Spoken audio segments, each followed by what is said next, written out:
આ તો વિચાર્યું નતું એવું ઘરમાં વાવાઝોડું આવ્યું છે. અને હા રમલા, હા અંકિતાને તો આપણે કેવી માની હતી, કેવી ગણી હતી અને કેવી નીકળ્યા. બા જગતમાં છે ને કોઈનો વિશ્વાસ કર્યા જેવું નથી. અસલમાં જે માણસ ઉપરથી દેખાતા હોય ને એવા અંદરથી હોતા નથી. આ કહેવત છે ને કે હાથીને દેખાડવાનાય જુદા અને ચાવવાનાય જુદા. તો રમલા, આ વાતનો નિકાલ તો લાવવો જ પડે. હું કાં તો આપણે પોલીસમાં ફરિયાદ કરીએ અથવા એની માને ને ભાઈને બોલાવીને આને સોંપી દઈએ. અરે જોતી જ નથી આપણા ઘરમાં. નાના બા, આ પોલીસ ફરિયાદ નથી કરવી. આ પોલીસ ફરિયાદ કરશું ને તો ખોટો ફજેતો થશે અને સાથે આપણું પણ નામ ખરાબ થઈ જાય. એની કરતાં સીધો રસ્તો એ જ છે કે એની મમ્મીને બોલાવો અને આનું બાવડું છે ને એના હાથમાં સોંપી દઈએ, એટલે આ વાત જ પૂરી થઈ જાય. નથી જોતી આ બાઈ આપણે ઘરમાં. હા, તો પછી વાટ કોની જોવી છે? એની માને ફોન કર અને એને કે કાલે ને કાલે અહીંયા આવીને એનું પાર્સલ એ લઈ જાય. નથી જોતું આપણે. તમે ચિંતા કરો માં બા, તમારા કરતાં મને વધારે ઉતાવળ છે. અરે કાલે ને કાલે મેં એને ફોન કરી દીધો છે ને એ લોકો આવવાના છે. જેવા આવે ને એવા એની હારે કોઈ મારે લાંબી મગજમારી નથી કરવી. બસ એક જ વાત, તમારી છોકરીને લઈ અને નીકળો અહીંથી. તમારે ને અમારે સંબંધ પૂરા. આપણે આવા સંબંધ જોતા જ નથી. હા, અને જેવા આવે ને અને તું આ બધી વાત કરે અને એ લોકો ગમે એટલી તારી સામે વિનંતી કરે ને તો પણ ભોળો થઈને માનતો નહીં હો. કારણ કે જો હવે એ આપણા ઘરમાં રહીને તો આ વાત ગામમાં ઉડતાય વાર નહીં લાગે અને આપણી આબરૂના ધજાગરા થતાય વાર નહીં લાગે. બા, લોકો તો આજે નહીં તો કાલે પૂછવાના તો છે જ નહીં. અને આપણે ખોટું બોલીને તો કેટલું ખોટું બોલશું. કાલે માણસોને ખબર તો પડશે જ ને કે આ લોકો એની બાઈને કાઢી મૂકી છે અને આ બધો ફજેતો થયો તો. અને અત્યારે છે ને બા, મને આ લોકોની કે કોઈ આ સમાજની ચિંતા નથી. મને ચિંતા છે મારા ઘરની, મારા છોકરાની. વગર લેવે દેવે મારા દીકરાની જિંદગી ખરાબ થઈ જશે. હા, સમય જતા આ છેલ્લે તો બહાર આવવાનું જ છે ને. તમે કેટલું સાચવશો? 1 મહિનો, 2 મહિના, 3 મહિના પછી તો બધાને ખબર પડવા માંડશે. એટલે કાલે ને કાલે જ આનો ફેસલો કરી નાખો છો. કઈ વાંધો નહીં બા, તમે જુઓ, હું કોઈની શરમ નથી રાખવાનો આ વખતે. ખોટું હવે મારાથી સહન થતું નથી. તમે કઈ નહીં બોલતા, હું બધી વાતચીત કરી લઈશ.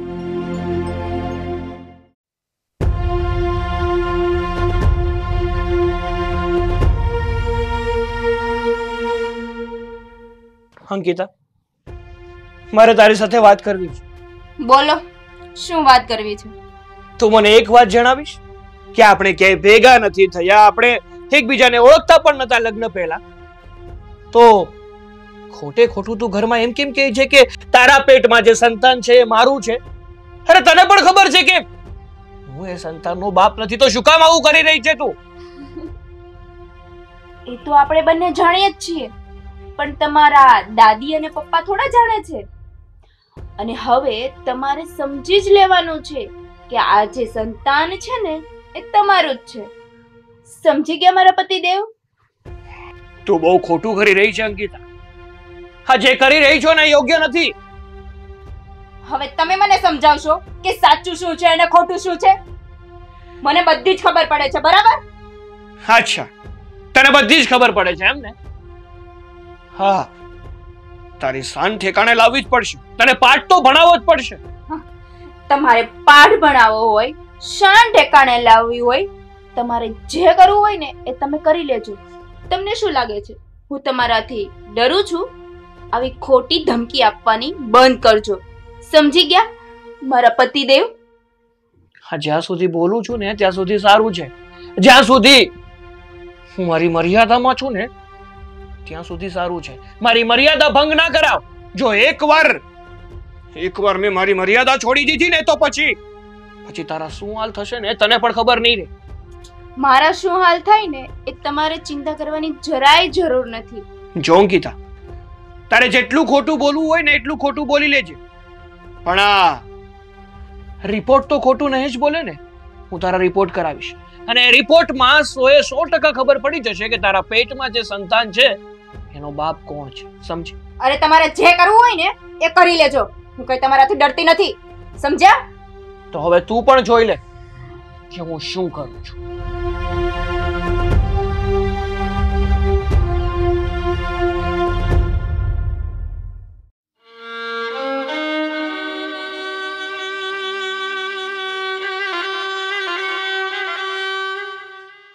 આજે તમે મારાથી બહુ જ દૂર છો, મને માફ કરી દેજો.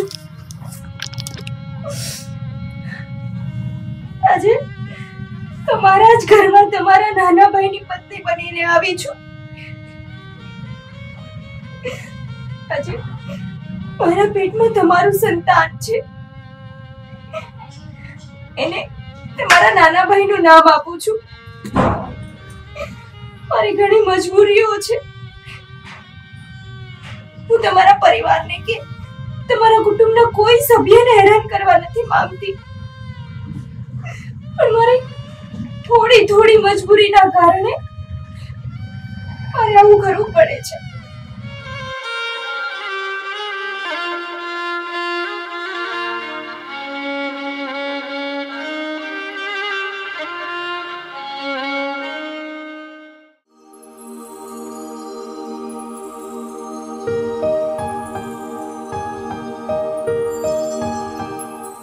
જય શ્રી કૃષ્ણ મમ્મી. જય શ્રી કૃષ્ણ બેટા, કેમ છે? સારું છે મમ્મી. આ ફોન કરીને મને અહીંયા કેમ બોલાવી? કઈ કામ હતું? બેટા અંકિતા, કાલે તારા સસરાનો ફોન આવ્યો હતો અને જે પણ અમને રસ્તા પર મળ્યા હતા ત્યારે એમ કહેતા હતા કે અમને લોકોને તારા ઘરે કાલે બોલાવવાના છે. પણ બેટા એવી રીતે શું વાત છે? એવું કઈ હોય તો તું મને જણાવ, તો અમે અત્યારે જ તારા ઘરે આવ્યા.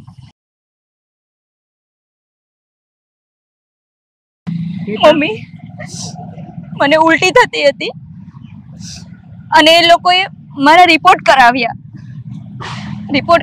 એટલે હું પ્રેગ્નેન્ટ છું એવી એ લોકોને ખબર પડી ગઈ. હા બેટા, એ વાતની તો અમને ખબર જ છે કે તું પ્રેગ્નેન્ટ છો, પણ વિજય એક સારો છોકરો હતો અને તે અમારા કહેવાથી જ યારે લગ્ન કર્યા છે. અને મને ક્યાં નથી ખબર કે તારી નાની બેન મીરાની જિંદગી એને જ બગાડીશ. અને હા બેન, તને જયકા હેરાન કરતો હોય તો મને વાત કર, હું એની બુદ્ધિ ઠેકાણે લાવી દઈશ. અને નાના બેટા, તું ઉપાધિ ન કરીશ અને આટલો બધો ગુસ્સે ના થા. તો કઈ પણ એવી વાત હશે ને તો અમે બંને મા દીકરી જવાબ આપી દેશું. મારી નાની બેન મીરાની જિંદગી જયે બગાડી છે, એટલે જ એ ઘરમાં હું જયની પત્ની બનીને ગઈ છું. એની જિંદગી તો હું બગાડી જ નાખીશ. બેટા, મીરા તો મારી ભોળી દીકરી હતી અને આ જયના ઝાંસામાં ફસાઈ ગઈ, ખોળવાઈ ગઈ અને છેલ્લે એની પાસે આત્મહત્યા સિવાય કોઈ રસ્તો નહોતો. પણ બેટા, તું તો મારી હિંમતવાન દીકરી છે. તું તો હિંમત રાખસ, પણ હારે મને હિંમત આપે. અને આ જય હારે તો બદલો લઈને જ રહીશું. મમ્મી, તમે જરાય ચિંતા નહીં કરતા. આ જઈને તો હું ભવ સુધી એવો કરી નાખીશ ને કે જીવવાને લાયક નહીં રહેવા દઉં, અને આ સમાજમાં ક્યાંય એની ઇજ્જત ના રહી ને એવી હાલત કરી નાખીશ. એને તો શું, એના માવતરને પણ ક્યાંય ઊંચું જોવા જેવું ના રહી ને એવું કરી નાખીશ. તમે જોવો તો ખરા હું કઈ રીતે બદલો લઉં છું એની સાથે. સારું બેટા, અત્યારે તું ઘરે જા, મેં તારી પાછળ આવીશ અને પછી જોયું જાય કે શું થાય. સારું મમ્મી, આવજો તમે જલ્દી. હા.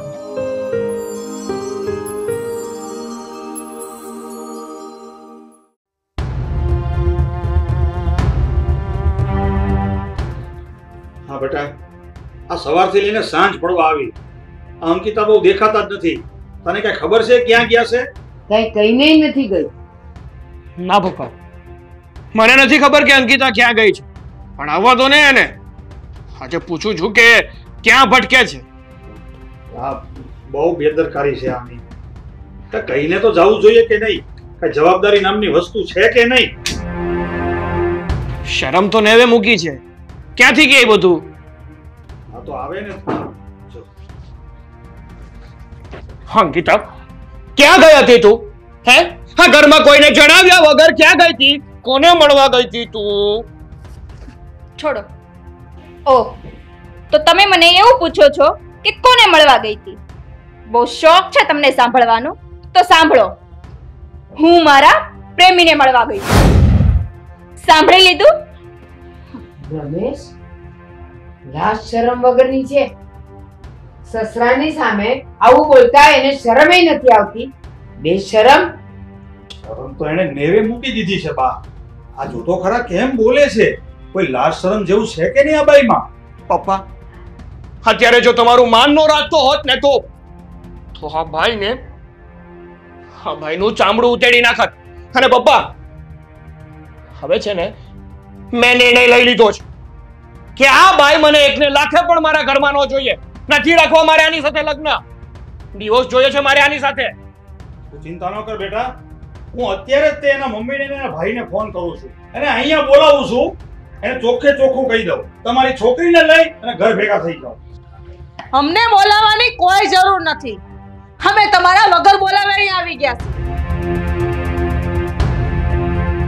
હા, તો આવ્યા છો ને, તો આ તમારી સંસ્કારી દીકરીને લેતા જાઓ. નથી જોતી અમારે. તો મારી દીકરીનો વાંક શું છે?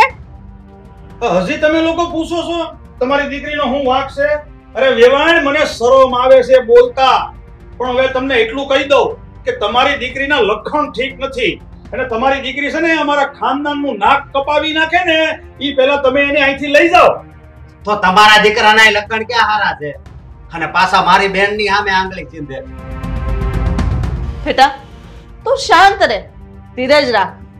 અને વેવાય, તમે એકવાર મને કહેશો કે મારી દીકરીની એવી રીતે કઈ ભૂલ છે કે તમે ના આટલા બધા બાદ કાઢો છો?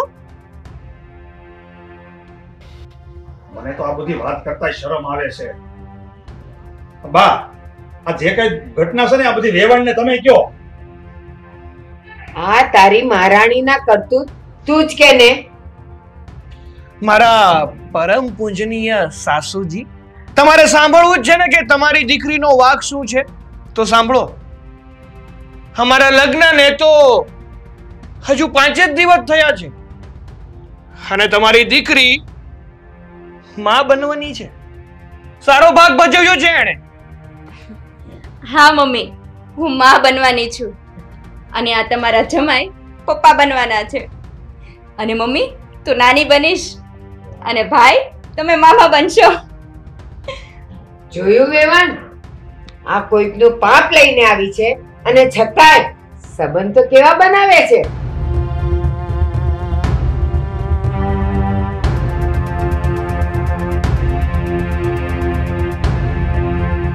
જો જમાયા, જો વેવાય, જો જમાય, આ ફોટો ઓળખો છો તમે આને? ઓળખાણ પડી કાંઈ? ના ના, હું આ છોકરીને નથી ઓળખતો. હું નથી ઓળખતો. બદામ ખાવી છે? યાદ આવી જશે. અચ્છા બેટા, આ તારા સસરાને બતાય. ઓળખો છો તમે આ છોકરીને? ધ્યાનથી જુઓ. નહીં, ના, હું નથી ઓળખતી. અમે આ છોકરીને નથી ઓળખતા. અને વેવાણ, તમે છે ને આ મુદ્દેથી ભટકોમાં અસલ વાત ઉપર આવો. વાત શું છે? આ બીજી વાતો ન કરો. અમે નથી ઓળખતા. અચ્છા, જયકુમાર તમે નથી ઓળખતા? હા હા, મેં તમને કીધું ને કે હું નથી ઓળખતો. અરે પપ્પા, આ લોકોને કયો ને. હા, મુદ્દો ભટકાવી રહ્યા છે આપણને. અચ્છા, હું મુદ્દો ભટકાવી રહી છું? હા લ્યો. હવે નવો ખેલ નાખવાનો છે. અરે હા, એકદમ નવો ખેલ છે. હા હા, લ્યો આ ફોટા જો. લ્યો લ્યો, હાથમાં પકડો ફોન અને આમ નિરખીને જોવો વેવાય કે આ ફોટા કોના છે.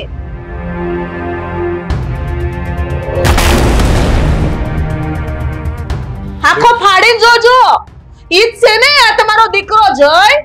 જોજો. હા હા, હું ઓળખું છું આ છોકરીને. આ છે ને ખાલી મારી કોલેજમાં ફ્રેન્ડ હતી, એનાથી વિશેષ કાંઈ નહીં. અચ્છા, ખાલી ફ્રેન્ડ જ હતી? હા, હવે કીધું તો ખરું, ફ્રેન્ડ જ હતી ખાલી. યાદ આવે છે? ખાલી ફ્રેન્ડ જ હતી? આ મારી નાની બેન મીરા છે. યાદ આવે છે કઈ? મને તો કઈ સમજણ નથી પડતી આ બધું શું ચાલી રહ્યું છે. સમજાય બધું સમજાય, થોડીક નિરાયત રાખો. વેવાઈ, તમારે સાંભળવું જ છે ને તો તમે સાંભળી લ્યો. હા, તમારા જે રાજકુમાર છે ને બહુ વિચિત્ર માયા છે. એને મારી નાની દીકરી મીરાને ફોડવી, ફસાવી, એની હારે પ્રેમની રમત રમી, એને પ્રેગ્નેન્ટ કરી દીધી અને એની સાથે લગ્ન કરશે એવી આ તમારા રાજકુમારે લાલચ આપી મારી દીકરીને દગો દીધો, એને આઘાત લાગ્યો એટલે એને આત્મહત્યા કરી લીધી. મારી દીકરી મીરા આ તમારા દીકરાના કારણે મરી છે. પાપનો ભાગીદાર છે આ. બસ વેવાણ, તમારી આ દીકરીનો પાપ છુપાવવા માટે તમે આ ખોટી વાતો ઉપજાવી નાખી છે. મારો દીકરો ક્યારેય આવું કરે જ નહીં. ખોટી વાત છે. અરે અમારી પાસે એ બંનેના વિડીયો પણ છે, બતાવીએ. તમારા બધાની વાત એકદમ સાચી છે. હા પપ્પા, હા, બધી જ વાત એકદમ સાચી છે. મીરા મને પ્રેમ કરતી હતી. એનો અર્થ એ નથી કે હું એને પ્રેમ નતો કરતો. હું પણ મીરાને સાચા દિલથી પ્રેમ કરતો હતો અને એની સાથે લગ્ન કરવા માંગતો હતો. પણ હું મારા બિઝનેસમાં, મારા ગોલમાં હજુ સેટ નતો થયો. એટલા માટે મેં મીરાને વાત કરી હતી કે મને પહેલા મારું કેરિયર બનાવવા દે. મારું કેરિયર બની જશે ને પછી આપણે બંને લગ્ન કરી લઈશું. પણ ત્યારે મને નહોતી ખબર કે મીરા પ્રેગ્નેન્ટ છે. એના પેટમાં મારું બાળક છે અને આ જ કારણે મીરાએ આપઘાત કરી લીધો. જો સાચું કહું છું, અત્યારે તમારા સામે જે પણ કઈ બોલી રહ્યો છું ને એ બધું સત્ય છે. આમાં મારી ભૂલ નથી. જો મને ખબર હોત ને કે મીરા પ્રેગ્નેન્ટ છે તો બધી જ વાત હું ઘરે કરી દેત અને એની સાથે લગ્ન પણ કરી લેત. મારા દીકરાએ તો એની ભૂલ કબૂલી લીધી અને તમારી માફી પણ માંગી લીધી. હવે તમારે જો કોઈ પોલીસ ફરિયાદ કરી અને એને જેલ ભેગો કરવો હોય તો તમે ફરિયાદ કરી શકો છો. પણ હજુ મારા મનમાં એ પ્રશ્ન છે કે અંકિતા જે માં બનવાની છે એના બાળકનો બાપ કોણ છે? ભાઈ, મારી દીકરીના પેટમાં કોઈનું પાપ નથી, પણ તમારા મોટા દીકરાની અમાનત છે.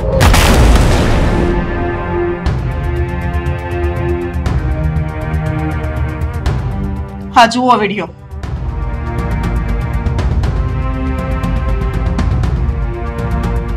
બા, આ તો આપણો મોટો દીકરો છે. મારા પેટમાં કોઈનું પાપ નથી.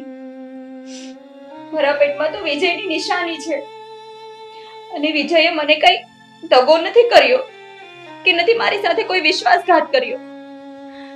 એ તો મારી સાથે લગ્ન કરવાના હતા, પણ કુદરતને કદાચ એ મંજૂર નહીં હોય. અંકિતા, મને માફ કરી દેજે. મને નહોતી ખબર કે તારા પેટમાં જે સંતાન છે એ મારા મોટા ભાઈની નિશાની છે, એમની અમાનત છે. મેં તારી સાથે બહુ ખરાબ વર્તન કર્યું છે. મને માફ કરી દેજે અંકિતા.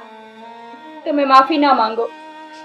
બા, પપ્પા, મને માફ કરી દેજો. મેં તમારી સાથે બહુ ગેરવર્તન કર્યું છે. હું આ વિજયની અમાનતને બહુ સંભાળીને રાખીશ ને આખી જિંદગી એની યાદોમાં કાઢી નાખીશ. ચાલો મમ્મી. ના, એક મિનિટ. અંકિતા, મારી દીકરી, તું તો મારા ઘરની લક્ષ્મી છે. તું કેમ જઈ શકે મારું ઘરનું આંગણું છોડીને? અને બેટા, હંમેશા હવે તું અહીંયા જ રહીશ. મારા નાના વિજયને આવવા દે. આપણે બધા મળીને એનું સ્વાગત કરશું, હે ને? હા અંકિતા, બાની વાત એકદમ સાચી છે. તું મારા મોટા ભાઈની નિશાની લઈને આમ ઘર છોડીને ના જા. તું આ જ ઘરમાં રહે. અંકિતા, આપણે બંને મળીને એક નવી શરૂઆત કરીશું. એટલા માટે આ જે પણ કાંઈ થયું છે ને એ બધું જ ભૂલી જા.